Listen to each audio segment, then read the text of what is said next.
Hello, welcome to the Graphic Medicine Podcast Monthly Wrap-Up.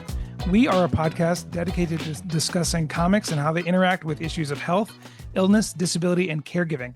I'm your co-host, Alex Thomas. And I am your co-host, MK Serwick. So what's good, Alex? Well, let's see. Since last time, we both had birthdays. Yes, we Our birthdays did. are a day apart, so that's always fun. It is fun. Birthday Um, twins. yeah, it's good. I got a Swatch watch from my wife. Oh, I wow. know. I was like, do they still sell these? And there's a How revival, so retro. it's great. I love Nice. it. I love it. It doesn't do anything. It really doesn't do anything, but it's great. It keeps time, though, right? Yeah, I figured Oh, it tells time. My phone will ring if it rings. I don't need it to ring on my watch. It's it's fine. true. It's true.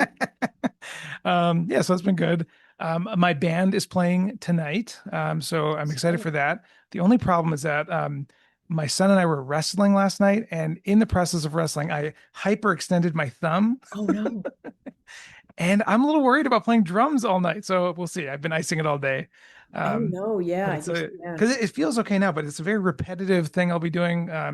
So hopefully, but I told my band because typically when we play live out of just pure anxiety, I tend to play faster, like Right. inappropriately faster. So I'm like, my thumb injury will keep us on tempo because I'll be Slow you down a little limited bit. by pain. Yeah. Yeah. Yeah. But yeah, that's been good. So we'll see how that goes. I think we haven't played in a while, so it'll be good. We have a bunch of new covers we're doing, so we're excited to give them a try. I so want to get to one of those shows these days. I swear to God. I will. I will one day. We'll never stop, so don't worry about it. Good. Good. Good. Good. How have you been? Good, good, good. It's funny you mentioned your thumb because one of the things I've been struggling with guitar is like a tendonitis on the inside of my thumb right Mhm. here, which I've diagnosed through Dr. Google, of course. And so yeah, I just have to wear a brace at night, and I'm like I use it as an excuse not to practice, and so my guitar gently weeps right now.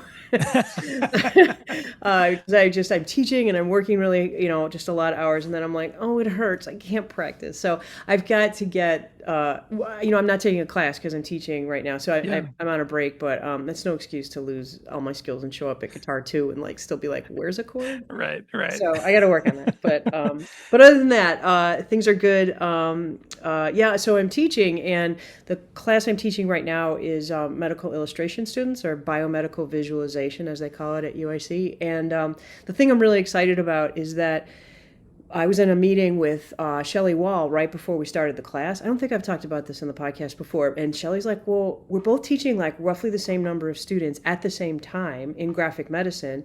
Huh. Let's have our students collaborate in some way. And so Oh, that's I awesome. can't remember which one of our ideas it was, but and also I was using the Making Nonfiction Comics book, and they have that whole chapter Hmm. on interviewing, which I really wanted my students to read because I think it's a good skill to bring expertise into their comics. So you want to be able to do interviews, and like I really love that chapter and how they attend to all the ethics and stuff. Anyway, so I can't remember which one of us came up with the idea, but we said, what if they interviewed one another about their research projects for their masters, like interview the student scientist. And there were all these layers of why that was a cool idea. Like when they go to their, annual conference, they'll know another new medical illustrator from another institution. And Yeah. so we did. So, and then we figured out to have them do a separate like two separate meetings. Like in one meeting, my student will interview yours. So that's the focus. And then separately, your student will interview mine. And so my students did the first interviews. They talked last week about how valuable having read that chapter from Making Nonfiction Comics was, That's and great. how, yeah, and it prepared them for. And for those of you who haven't listened, go back and listen to our interview with the with one Yeah. of the creators. It's an amazing book. It's like, again, like we said, the textbook we've been waiting for. But even just that chapter on interviews, they felt it prepared them for things that might come up, made them think about some ethical issues they would attend to, difficult conversations, how to kind of bring the interview into the process. So then the goal of the project or the assignment was to then make a one-page comic about the interview. I Hmm. gave them, I always give frustratingly loose guidelines and refuse to clarify because I want them to do Right. what's appropriate to theirs. So they Yes. presented those comics last night. And oh my God, they were so good. So Oh, of that's course, awesome. yeah, medical illustrators make great comics, but like, oh my God, I felt like they integrated so many things they'd actually, and they said when they presented their comic, I thought about how I represented the data because of that chapter on data presentation. And like, not that they got all of that from the book, they have courses in narrative and data and all that in their program, but like they just like knocked it out of the park. So I'm super excited Yeah. about that. So yeah, that's That's a my great idea with you guys overlapping. So then, and then have you seen, so did you see Shelley's students' No, comics as they. well? I Or, think that's what I have to. I have to circle back to Shelley and tell her how yeah. awesome this idea was, and then I think those interviews are like in a week, and then Yeah. their goal is that we're going to get the classes together, Hmm. and then I don't know what that's going to look like, but kind of maybe reflect on the assignment because it was a pilot, like trying to do it. Yeah. But so far, my students were super enthusiastic about it, and like what's really fun is that they often in the comic would reflect on the fact that yeah, they talked about research and why that was important, but then they also nerded out about,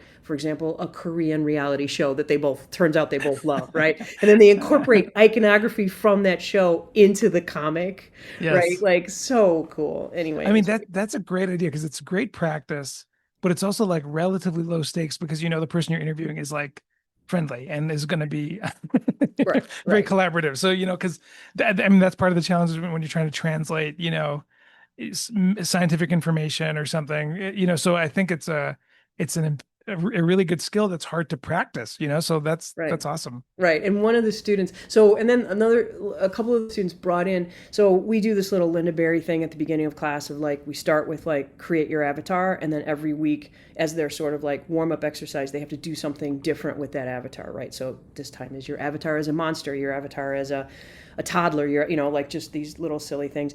And some of them, as if they represented themselves in the comic, they did it as that avatar, Oh, which that's great. it was really fun because one of the students, their avatar is a praying mantis. And Uh-huh. so it was like this praying mantis interviewing this very realistic looking human, but then they could use just the head, which is like, you know, this oval with the two bulging eyes. Yeah. Even when we saw this character from behind, standing next to the interview subject, looking at data on the wall, we knew like it turned out to be like in the way that Disney designed characters, a Hmm. brilliant character design because you instantly knew of two humans you're looking at in shadow and silhouette from behind. You knew that was Yeah. the, you know, it was just really neat stuff like That's that. great. Those little That's things, great. and then we just sat there when each person presented and just nerded out about like all the details and stuff. Yeah. That's awesome. Wow. Yeah, yeah, that was really Well, really hopefully you cool. guys can keep doing that if the classes line up similarly in the future. Yeah, yeah, I'm looking forward to it. I mean, we just got lucky too, because what if I had like 15 and Shelly had Right. 25 or something like that? Yeah. Yeah, yeah, yeah. So, Wow. Great. yeah, yeah. So today we have a chat with Bree Martino and Lisa Dietrich, and they're the editors of this new book. Where is it? Here it is. Keywords and Key Images in Graphic Medicine. But first, the news. Ah, yes, the news. Yeah, I usually cover the news kind of coming out of the website and tend to cover the same topic. So we'll go back to the awards and an update on where the awards are now. So shortlisting is underway. So the time to submit things for this year is closed, and we received 69 submissions in 3 categories: long form, short form, and educational. And it's interesting because like the number I think was maybe a little lower, but the page number's higher than expected, which is Wow. really interesting. And so each of our shortlisters, so the people who are reading, not all of it, but the people who are reading about 4,200 to 4,400 pages each by May. Wow. So yeah, Wow. so one of my friends who, unrelated to my involvement, is one of the shortlisters. Like, did the math, and it's like, well, I have to read like I don't know, it's a couple hundred pages a day. So we just want to say how much we are so grateful for the hard work of the shortlisters. And most people say like, I just love being able to see all of this and have access to all this. But yeah, so that's that. It's a very exciting time, and we will announce that shortlist on May 1. And then for the reviews, more reviews are being posted every week. But I just want to highlight one by our reviews editor, Kevin Wolf. And he does these groupings called medical mentions. And he defines a medical mention as a group of works whose primary topic is not medical generally, like the whole book is not a medical topic, but at some point they go in depth on a medical topic in the book. And so he groups them together and he themes them. And so he has this grouping called anti-stereotypes. And the topics of the books, these 6 books in this grouping, range from computers to custodial work to hair cutters to judo. So like it's just like in each of those in some way is an anti-stereotype, which is such an interesting way to kind of think about how graphic medicine Yes. micro pops up within other texts. And this is medical mentions number 18 that he's done. So that just sort of speaks to how hard he works and how much he reads, which is really amazing. So yeah, so that's about it from the website. Our newsletter is rocking. I'm really proud of it. It's a new format, and how much people are kind of setting aside in an Instagram group or whatever, getting things to me to be able to feature. So if you haven't signed up for that, please make sure you do, because it's kind of a great way to keep on top of what's happening in graphic medicine. The that medical mention thing is a great idea because there's so much work that is not necessarily like overtly a full, Right. work of graphic medicine, but it, like you said, it seeps its way into lots of different types of comics. So it's a great way of being able to still feature it without it kind of being confusing. Right, right, right. That's great. I love that idea. All right, so I have some news from the GMIC board to share. The first one is that we are actively recruiting for a few new board members. So hopefully this will be out. It's on me to do this in time before the deadline hits. So that's my motivation to get this out as soon as possible. But anyway, the GMIC, the Graphic Medicine International Collective, is looking to add two new members to its board. And this will be a great opportunity for anyone who's interested in getting involved in the graphic medicine community. So, as you may or may not know, GMIC oversees and coordinates a lot of different projects and initiatives, including the graphic medicine website, a Frontline Comics project, the podcast, a lot of other things like that you see kind of featured on the website. It's a working board, and board members meet monthly and are expected to be actively involved in both planning and execution of initiatives. It's an unpaid position. GMIC is a volunteer organization without a significant funding stream. And the terms are for 3 years with the possibility of going on for a second 3-year term. And so we're looking for a diverse group of applicants: scholars, artists, healthcare providers, students, others. So if you're interested, check out the website. I'll have a link here. And we're just asking for an expression of interest in a passage of no more than 1,000 words. So if you're interested, let us know, and we'll add you to the list of great candidates we've gotten so far. The second thing I've been talking about, for a while now, is our conference is coming up. It also just dawned on us that this is the 15th anniversary of the Comics in Medicine or Graphic Medicine Conference. So that's really exciting. I don't know, it kind of snuck up on us. So it's going to be in Baltimore, July 23rd through 25th. So if you haven't already, make some travel plans, and we hope to see you there. The theme, once again, is drawing perspectives, health, and graphic narratives under pressure. And by now, the submissions should have been reviewed, and you should have heard back. So hopefully, we have a good list of workshops and panels all organized by the time you're seeing this video. So we're hoping to see you in Baltimore in July. All right, so we are very excited to welcome the editors of Keywords and Keyimages in Graphic Medicine. And I'm going to introduce Lisa Diedrich. Lisa is a professor of women's, gender, and sexuality studies at Stony Brook University, and her research and teaching interests are in critical illness and disability studies, feminist science studies, critical pedagogies, and graphic medicine. And Lisa is the author of several books, including Illness, Politics, and Hashtag Activism, Indirect Action, Schizophrenia, Epilepsy, AIDS, and the Course of Health Activism, Treatments, Language, Politics, and Culture of Illness, just to name a few. And more recently, she and our other esteemed guest today, as I mentioned, co-edited Keywords, Keyimages, and Graphic Medicine, which we will be discussing on today's episode. Yes, and we're also joined by Dr. Bree Martino. They are an associate professor and chair of communications and affiliated faculty in race, gender, and sexuality studies at Simmons University. They earned their doctoral degree in queer and feminist cultural studies from Stony Brook University. Dr. Martino's research and teaching interests bridge graphic medicine, disability justice, queer, transvisual culture, and critical feminist pedagogies. Their work has been published in peer-reviewed journals such as MAI, Journal of Feminism and Visual Culture, the Journal of Literary and Cultural Disability Studies, and the Graphic Medicine Review. So, first and foremost, congratulations on the book. It must be really exciting to have this out in the world. It's beautiful. And welcome to the Graphic Medicine Podcast. Thank you. Thank Yes, it's you. really exciting. As I think you know, MK, it took a while. So yeah, we're really excited, and we do actually think it turned out really beautifully. So we're grateful for how it turned out. Great. Mhm. So first off, how did this all start? How did you both Mm. start creating this book? Well, I'll start, Bree, and then you can jump in too. Yeah. I mean, it's been a long process. I mean, I think we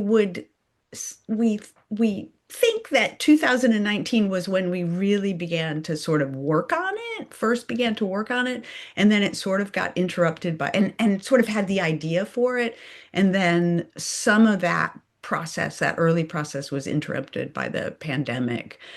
So I think the call for papers went out in 2021, and Mm. we've been working on it ever since then, pretty diligently. And it's a huge project because it has many different parts and we've got lots of contributors. And so it did take some time, but yeah, we are very happy by how it turned out. I don't know whether you want to add anything to that, Bree. Yeah, I mean, I remember sitting in that restaurant in that beautiful hotel in 2019 in Brighton for the graphic medicine conference, and talking about it, and that's just kind of back and forthing different terms and how cool would this be as a key image, and then yeah, it sort of did go through a variety of it got slowed down a little bit, I think, because of COVID, right? And it took many forms over the 6 years, I guess, that we were working on it. So, just to start, so the title is Keywords, Key Images, and Graphic Medicine. So, just some background about me. I'm a clinician and a cartoonist, but definitely not a scholar or academic at all. So I think I'm a little bit not well versed in some of the foundational work that this book is kind of based around. And I know you explained it pretty well in the introduction, but just for the viewers as well, first off, could you explain what the concept of the keywords approach is? Sure, yeah. So the keywords approach was popularized by a cultural studies scholar by the name of Raymond Williams, and he was using it to basically think about how words form a certain structure for the way that we live in society. And in the original keywords book, it's really cool. There's like an etymologies of how different words sort of came to be what they are, came to mean what they are.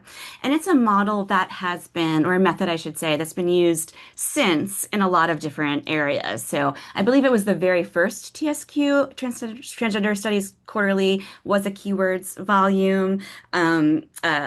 Lisa and I think, were both really impressed by looking at the Indigenous Studies keywords volume. It has been sort of widely used.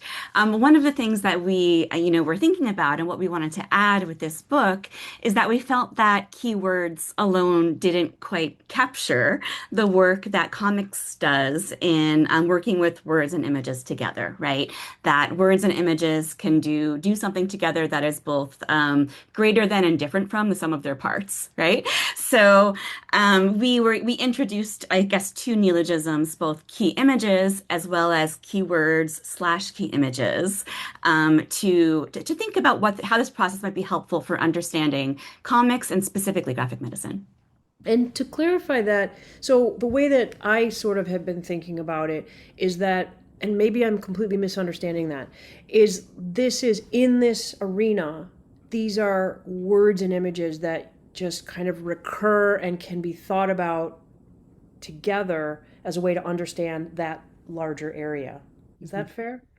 Yeah, I mean, one of the things we tried to do though was really make it collaborative with our contributors. So we did, when we first sent out the CFP, we did have a list of possible keywords that we were thinking about that kind of made sense in relation to graphic medicine. And we were really seeing it as a kind of sort of an opportunity to kind of see where the field and the movement is in the present moment. So we saw it as a sort of opportunity, but we didn't want to fix it either.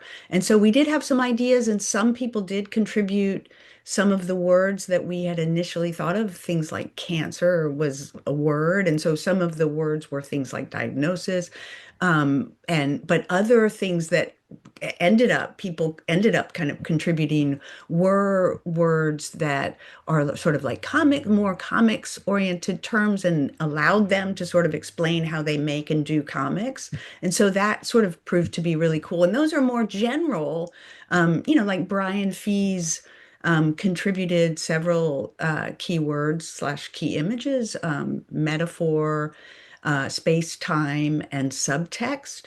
And he talked about mom's cancer, his graphic narrative of his mother's cancer, and he used the examples from that text to talk about those ideas, those concepts, those visual tropes that he uses in his comic.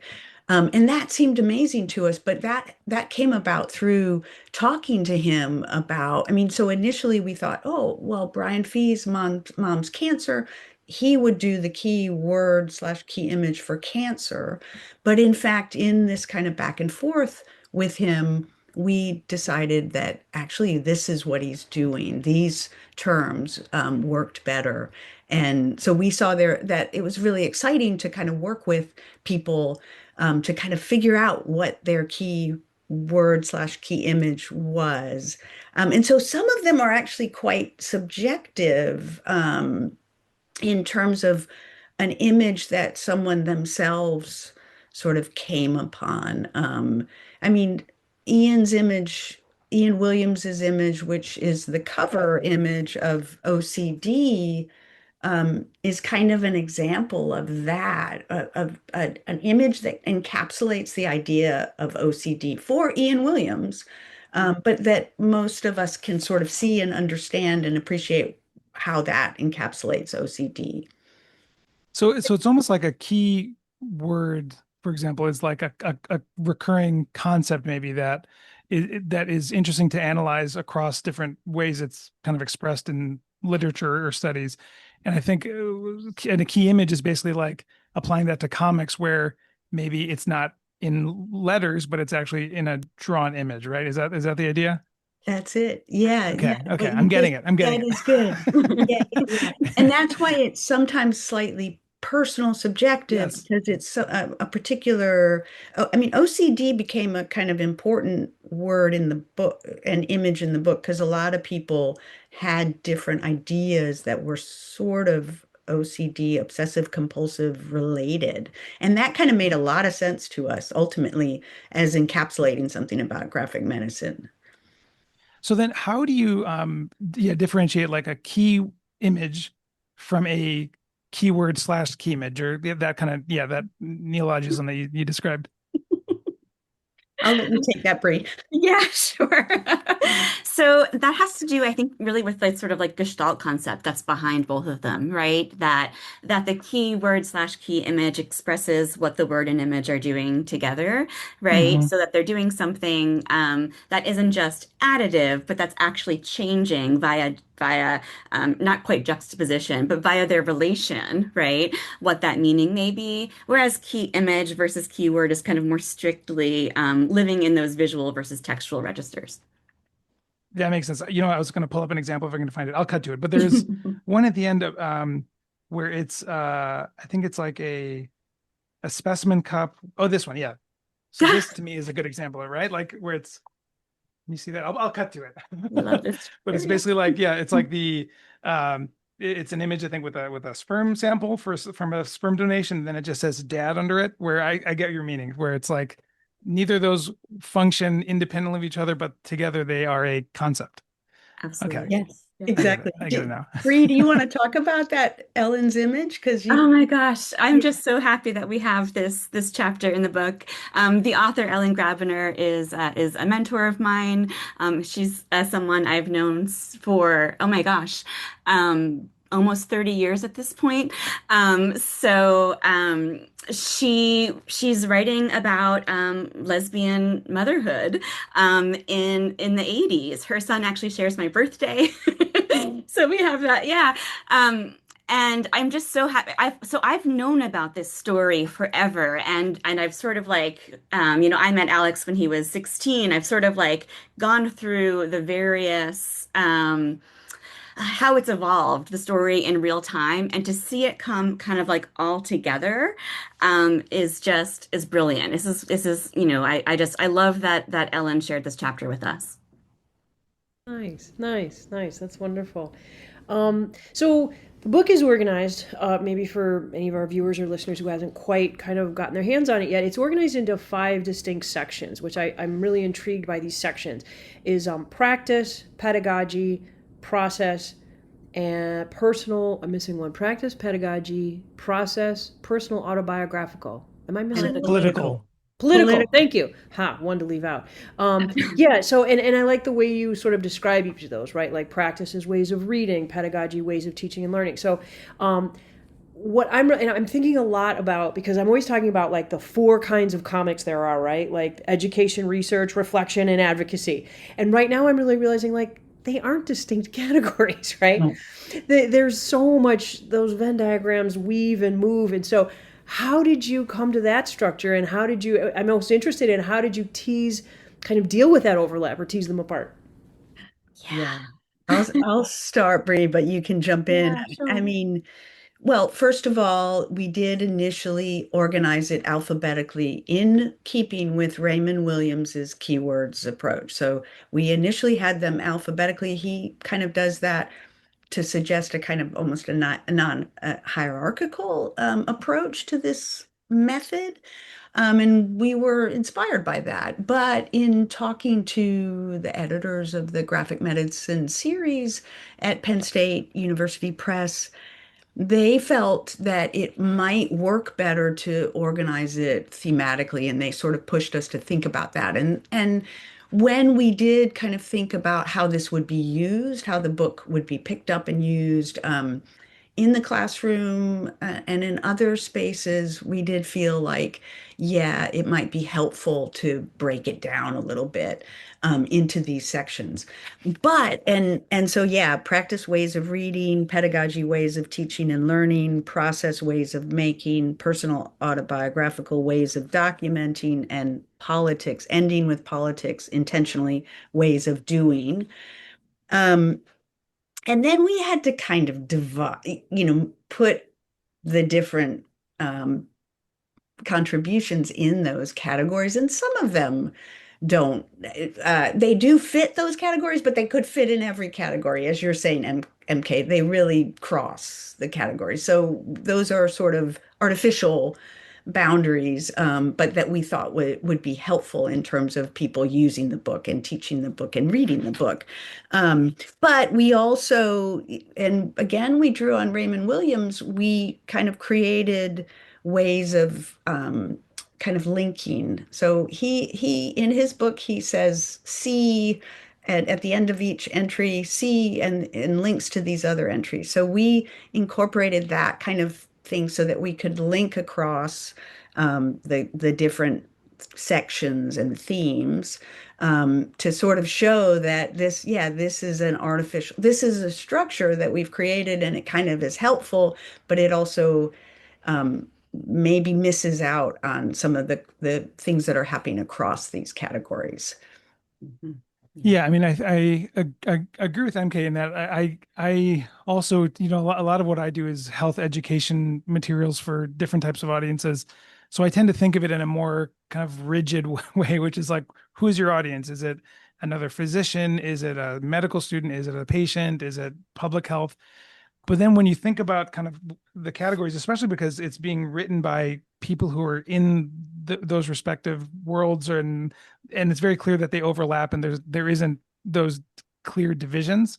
I thought that, yeah, just the way that it was organized was actually intriguing, and it made me think about my preconceptions about that kind of division. Like, for example, the therapeutic performance section in the pedagogy section, that was it was a great thought. I never even considered it a form of pedagogy, but it is, and that is a way that you know, as a provider.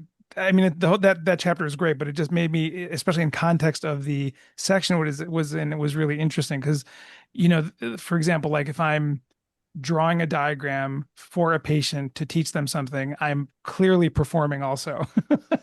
and Absolutely. and I'm clearly masking my own, you know, feelings that I may be going through that day. And those are all things that are happening at the same time. And we like to think of them as separate, but they're not. And so I think contextualizing in this way, especially where it's a lot of these firsthand accounts, is a great way of just letting those barriers kind of melt. So I really like that about it. Thank you. Thank you. Yeah, I mean, one other sort of thing was that we didn't want to sort of just have all the clinician. I mean, first of all, we have people who are doing all of these things. I mean, MK is an example. I mean, you're an example too, Alex, where you're a health practitioner and also a comics artist. And some people are also doing academic work. I think MK, you would sort of cover all those wear all those hats, right? So we didn't want to divide up because it seems to me this is what is so special about graphic medicine is that those different people come together and have to kind of work together and figure things out together. And so, yeah, we didn't want to separate them out and have a separate section where all the doctors are doing something and then the comics artists are doing something. Yeah. And similarly, like as you said with Brian with mom's cancer, where you know assumed that, oh, he would have the cancer section, but then he actually had so much to say about the communication and the form. And I guess were there other examples of that where you had kind of a list of things where things kind of ended up differently than you anticipated, or ways that you were kind of surprised by that? Absolutely, right? I mean, I think that Brian had submitted one chapter, one piece to begin with, and you know, I think one of the unique things about this book is there was quite a bit of back and forth between us and the different contributors. You know, we had to really think also about what sort of elements was Brian working with, right? And we collaborated with that on him and thinking about, okay, well, this is kind of really an important point about subtext. This is an important point about metaphor. With Ellen's chapter, it was originally, I believe, called something like Doctor Donor or Doctoring, right? And after sort of really working through what the chapter was doing and what she was doing with the key image, it was about picturing, right? So she's really drawing off of the work of W.J.T. Mitchell in terms of picturing. So a lot of that did shift. And as Lisa said at the beginning, there are also like some pretty big omissions when it comes to both comics and to graphic medicine, right? There's not a chapter on the gutter. There's not a chapter on the panel. So some of these sort of like devices that are used in comics are kind of missing, right? But then Maya Kobabe has a chapter on non-adjacent sequence, which captures some of that, right? But in a very different way. Yeah, that chapter in particular, that's a concept that I love to use, you know, in health communication that I've never seen explained before. And so sometimes I'll draw it and try to explain what I'm doing to, you know, whoever I'm drawing the thing for, but it was great to actually see it formally kind of explained, especially with an example. I mean, I love pictures, and so seeing kind of like the written explanation as well as the thought process of the creator, but then actually seeing the finished product it's such a great resource. I know we talked about this in a previous episode, but this kind of reminds me of the Calvin and Hobbes 10th anniversary special, where in the beginning of the book he just goes through process and shows examples of his work, and it's such a great way of understanding how some of these creators think and work. And so I think we're talking about, like, you know, with Ian or Brian or, you know, a lot of these authors that may be well known in graphic medicine, it actually seeing like what their thought process was and how they use the tools that they, you know, use, or the, you know, the keywords that they dealt with their whole life. It's a really interesting way of kind of understanding their thinking behind it. And also like finding a way that how, you know, you may be able to apply that to the work that you're doing. Yeah, and just picking up on that, it's really cool to have So I have a student now who said, I'd really like to read all of The Bad Doctor and discuss it. And to have the chapter where we have Ian talking about what his process was that maybe we might have heard on a panel, but to Mhm. have that kind of documented in kind of a focal lens is really nice to share in conjunction with the text, right, as a teacher. So that kind of raises this question that I frequently ask of people who make books in graphic medicine, which is, and maybe this is real obvious, but I want to hear if you have other ideas I haven't thought of. But like, what is the work you want this book to do in the world? Hmm. So Do you want to start, I Bree? Yeah. wanna, yeah, I'm Yeah. gonna start on that one because I think I have an idea. I've been very sort of inspired, actually, MK, by your most recent LB and Mean. There's this, I think it's Casey's chapter drawing, right, where it's he's they're talking to Linda Berry, and it's the very last panel, right, and Casey has an idea, and let me just read it. And then Linda says, I think you have a book that's going to matter to a lot of people, and I'm going to help you make it. So to me, and I'm going to help you make it. I'm going to sort of collaborate with you. What you're saying, this idea is important, sort of wherever it's sort of coming from, and it's important to more people than you may think it is, right? So for me, I think sort of having folks see the graphic medicine work that they're doing or that they want to do as bridging more contexts than they might imagine, and also sort of seeing the text as a invitation to connect, right? As an invitation to do that thing, to create more of that thing. Wow. Nice. That's very nice. Yeah, I love the idea of the invitation. I'll just add that we did kind of end, I mean, we did end with politics because we did feel that the idea of expanding a sort of reductive notion of graphic medicine was really key to our understanding of the project.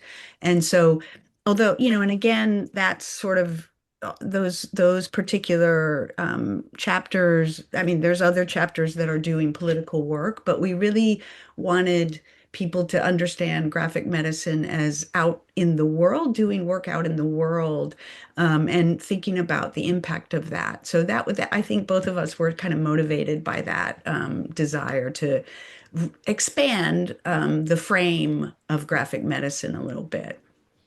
Yeah, it reminds me a Yeah. little bit about how Will Eisner, way early on, and I forgot what year this quote is from. I think it's from that book, Sequential Image and whatever, Sequential Art. But Will Eisner says something like, "Until comics are, or not, it's not an ultimatum. Yeah, it's nice. It's in the introduction, but it's something Right next about to it.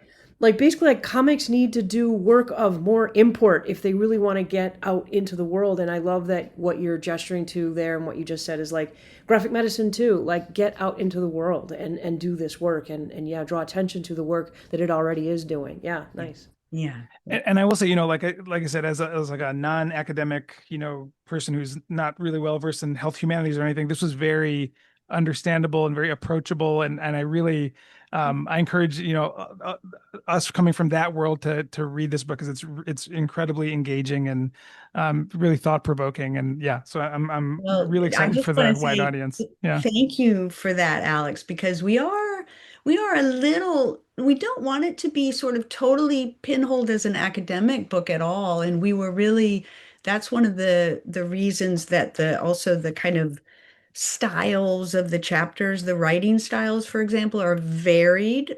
We Yeah. really were interested in that. And in the intro, we do compare our work to a couple of other keywords projects that are kind of linked either to health humanities or comic studies. And we sort of say that ours stands out, first of all, because it has images, which these other ones don't for some reason, but also because we're really thinking, it's not just all academics who've contributed. And so that matters because the approaches are very different. And we really liked that. And we also found, very creative writing styles that so we think that makes it more teachable that you can kind of yeah, if you're teaching the bad doctor, there's some chapters that there's Ian's chapter, but there's also the chapter on therapeutic performance that Anna Mukamal's chapter that reference Ian's work. But there's also just a variation in kinds of, you can see the creative writing styles, and I think that makes it also more accessible and people will be interested in that, I hope. Yeah, I mean, honestly, it kind of feels like being at a graphic medicine conference, because you have Oh, different sessions with different perspectives, and you'll be in a session and be like, whoa, I don't know any of this, but I'm fascinated, or you go to another one and say, oh, I know all these people on the panel, I know the work they're doing. It's great to kind of have that experience where we could have you're paid you to familiar and say that, unfamiliar. Alex. We paid you to say that because that's exactly, yeah, that's one of the inspirations is the graphic medicine conference, which Yeah. looks like this a little bit. Yeah. Yeah. Well, mission accomplished. It really, I got it.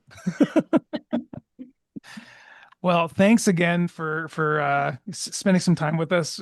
We look forward for everyone else picking up this book. It's great. Um, and yeah, so as our next segment, we like to talk to our guests about what they may be reading. I've expanded it to media they're consuming if you don't happen to be reading something you'd like to talk about. So who would like to go first? I guess I can go first. Okay. Okay, so in terms of what I'm reading, I am deep in curricular redesign as well as teaching. So I'm reading a lot of stuff that I'm teaching right now, right?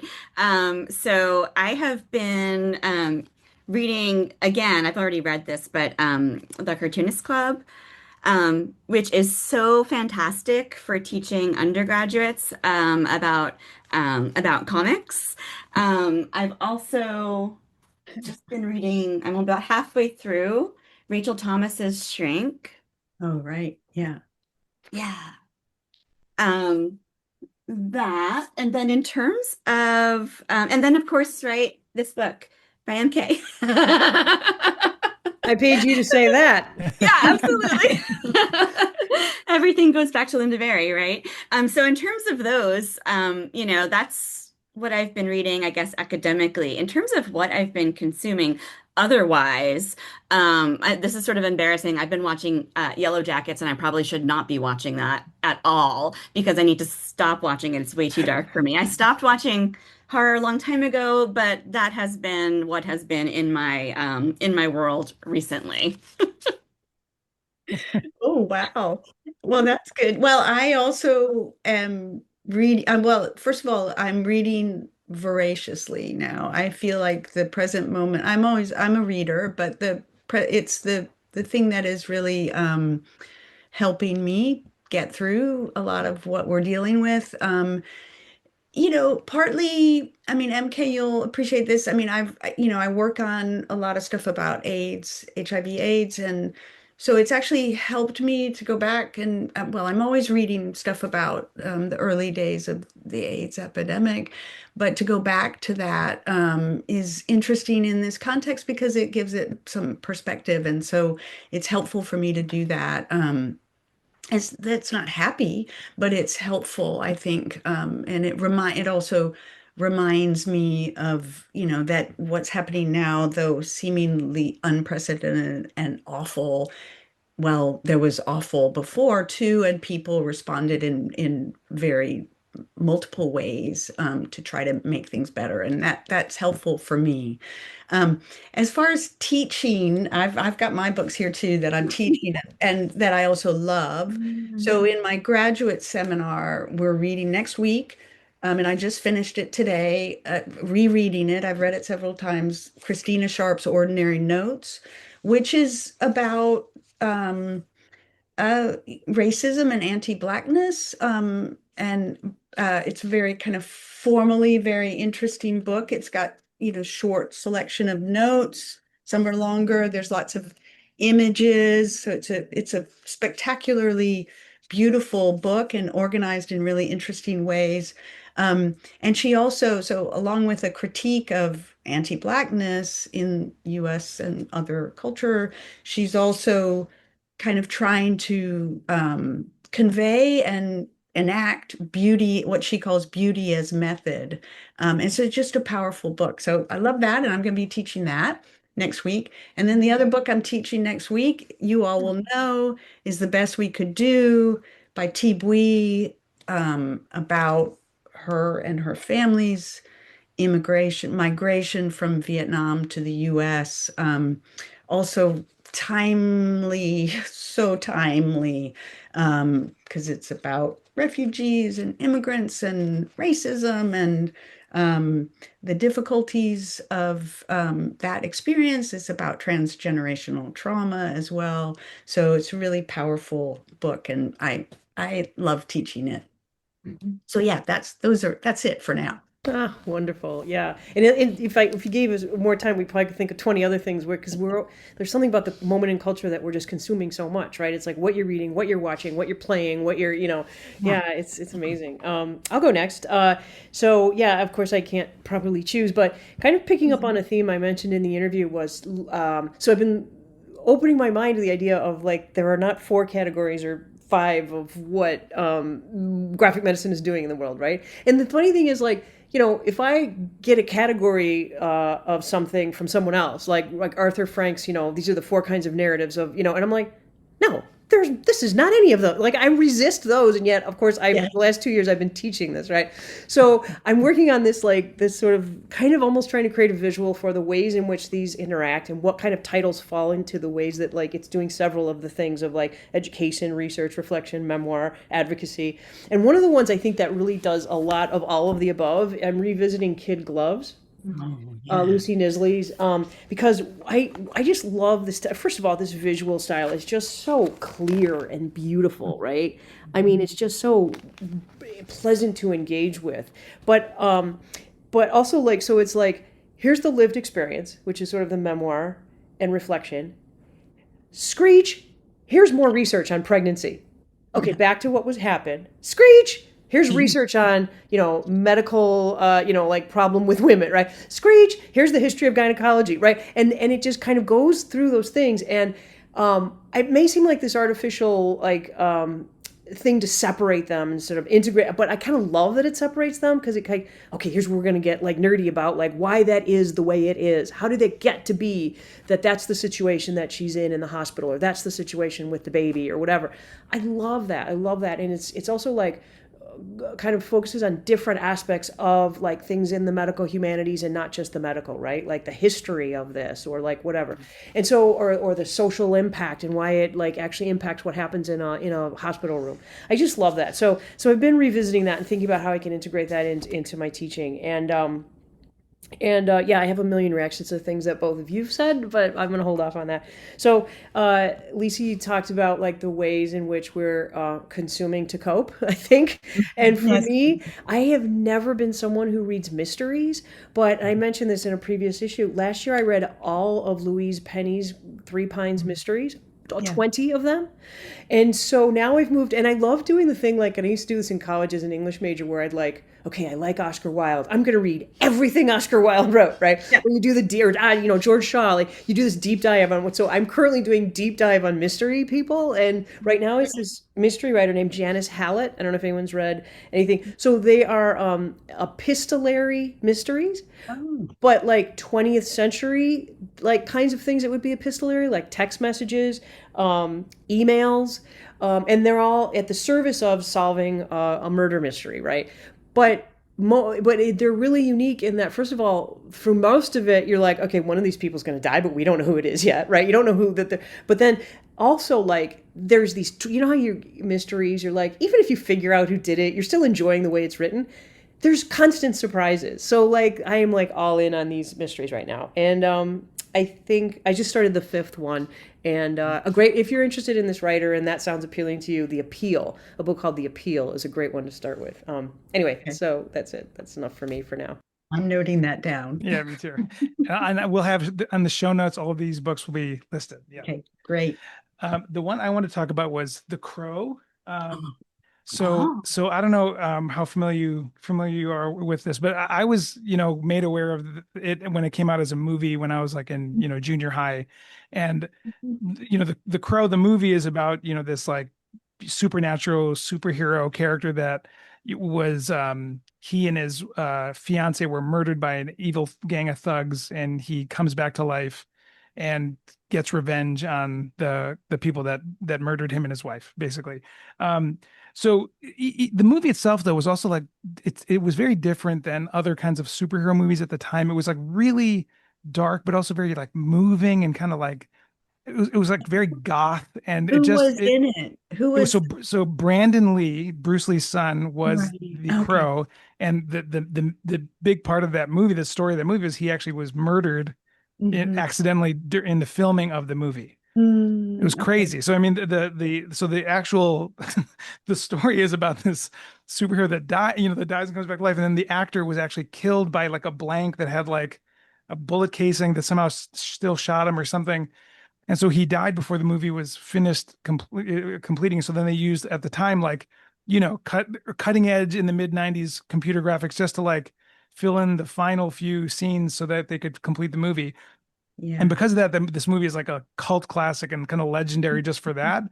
But then Mhm. like the movie itself also was like really just even without that was like a very kind of it was just different. It felt different than like a Batman or something like that. Mhm. So then when you learn more about the comic that it's based on and the author, James O'Barr, who created it, you realize that this is like one of, at least in my opinion, one of like the greatest works of like interpreting trauma that I've seen a cartoonist create.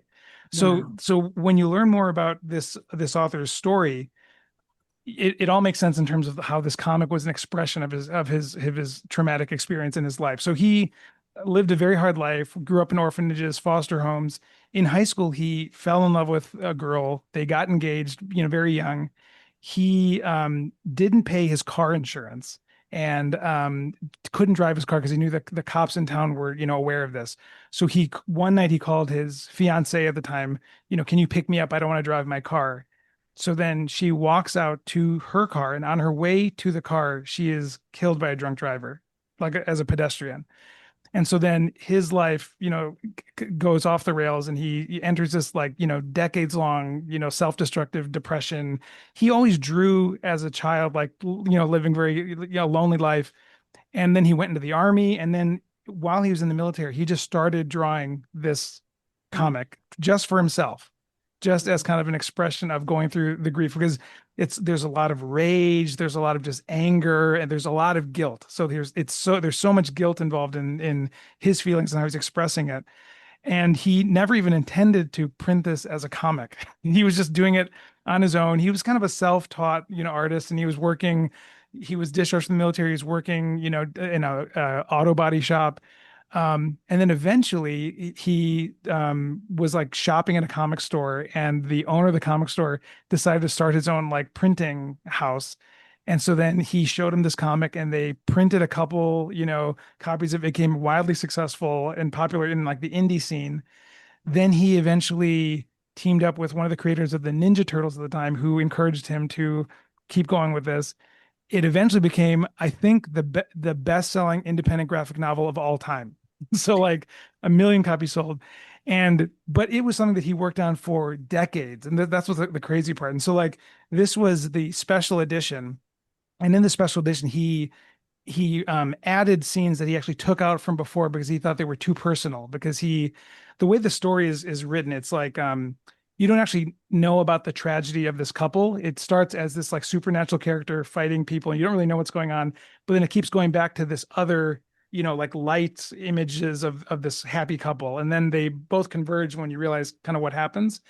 And so I guess a lot of those like lighter images were directly from his life and stuff that like, words that he and his fiance shared with each other, that when he was drawing it at the time, he was like, this is personal. I don't want to print it.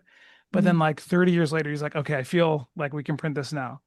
And Wow. then beyond that, he became really good friends with Brandon Lee during the filming of the movie because he was very involved in the film production.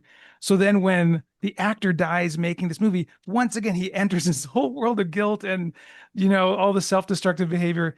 Eventually Brandon Lee's fiance connects with him and tells him, it's not your fault. This was never your fault. And so then he has this cathartic moment that he writes about like at Brandon Lee's grave, where he finally like comes to terms with everything, finally kind of like gets sober, eventually gets married, has kids, but it was like this decades long odyssey into like, but it produced this like remarkable work of art that, but is, and it's also a really good example of how you can take your real experience and create something very powerful that's wildly fictionalized, but also like incredibly real. And so, going back to like, what we've been talking about with the times we're living in, it's like, for me, it almost feels like like I don't want to draw comics about what's going on now exactly because it just doesn't feel Mhm. appropriate, or I don't know what it is. There's something about it, but it's inspiring me to kind of enter like the world of fiction and how this can be informed by our real life experiences and how it can connect to more people and those kinds of things. So anyway, I highly recommend this book if anyone hasn't read it. It's amazing. It's amazing. Wow, what a story. Yeah, Yeah. great. And it's so funny because his story probably could have been just a good Yeah. autobiography, Yeah. but it's not. Well, you sold me on it. I have Yeah. a vague memory of the film stuff. I Yeah. don't think I saw the film, but I think I knew about the stuff around the film. Yeah. So, Yeah. Really. yeah. And then they made a horrible remake recently that, no one Okay. should see. So yeah. Wow. Wow. All right. Well, that was a fun episode. Sorry to end on a kind of a downer, but it's a great book. Well, thanks again for joining us. This was a really fun conversation. And once again, we'll have all the info of the everything we talked about, as well as keywords, Keyimages in graphic medicine in our show notes. And congratulations on the book. And we're looking forward to the more discussions at the Stimulate. I'm sure we'll be talking a lot about it at the conference this summer. Yeah. Yeah. See you in Baltimore. Yeah, definitely. Thank you guys. This was such fun. It's a lot of fun. Thanks so much.